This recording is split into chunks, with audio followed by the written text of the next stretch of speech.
Already we're back with the ESCC, and you know what? I'm not going to see any of these conference games this year. But this is the most exciting conference to me to follow because teams are so evenly matched.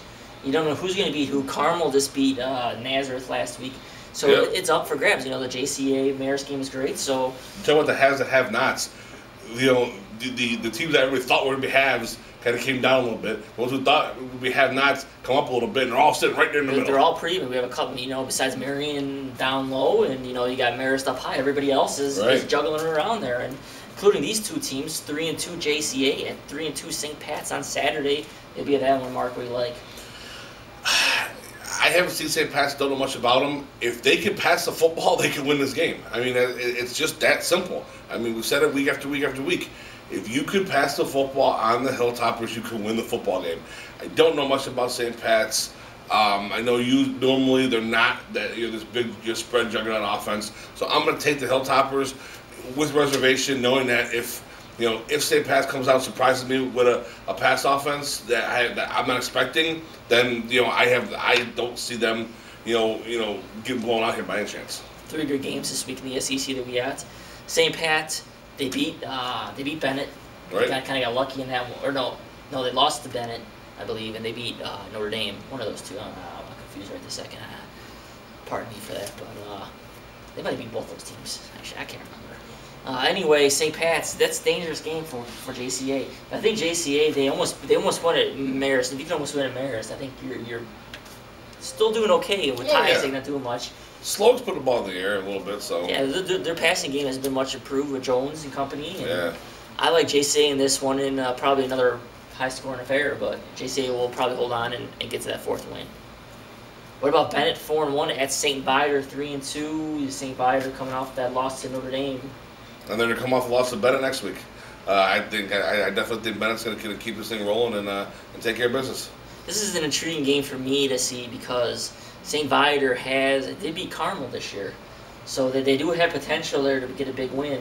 How good is Bennett? Can Bennett win this game that they need to win before these we've been talking about these last 3 games they got? Right. It's coming up right around the corner, so they got to get this one. It's a big one. I agree with you. I think they're going to get their 5th win, and that should be good enough for the playoffs. And Bennett's going to be in. I think it's going to be a close game. The playoff points are just going to go up big the next 3 weeks. Win or lose, they're going to get playoff points from a couple teams here. So I do think this is going to be a win and hopefully clinch a playoff berth for the Red Wings.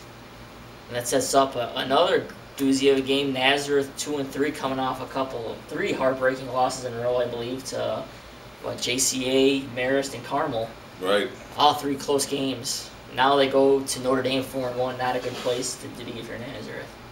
Yeah, you know what? Nazareth might be called the Roadrunners, but Chris James is going to be the Roadrunner in this one. Look for another 4 or 5 touchdowns on him this week. I think they're going to ride him and just keep giving him the football and let him roll. I think he's going to roll right through the middle of that Nazareth defense. Don't you kind of wish that Pirashini was a senior this year to see those 2 guys together? I mean, that could be a statement.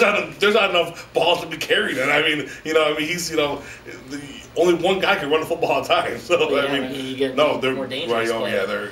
But I mean, obviously James played last year as a sophomore, but he's taking the game to a new level. I think the offensive line is taking the game to a new level, and last year they were waiting until the last week of the season to sneak in the playoffs, and they almost beat a very good Batavia team in the playoffs. I think they're going to win this one. I think it's going to be a close, tough, physical game this year.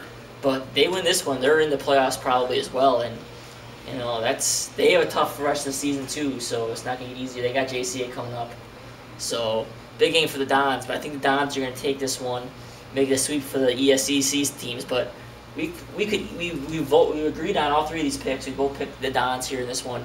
We could definitely. I would not be shocked if we were 0-3. Right. Me neither. I mean, I think we know the direction is going to go, but like I said, every single one of them can flip. That's the fun of the ESCC, I guess.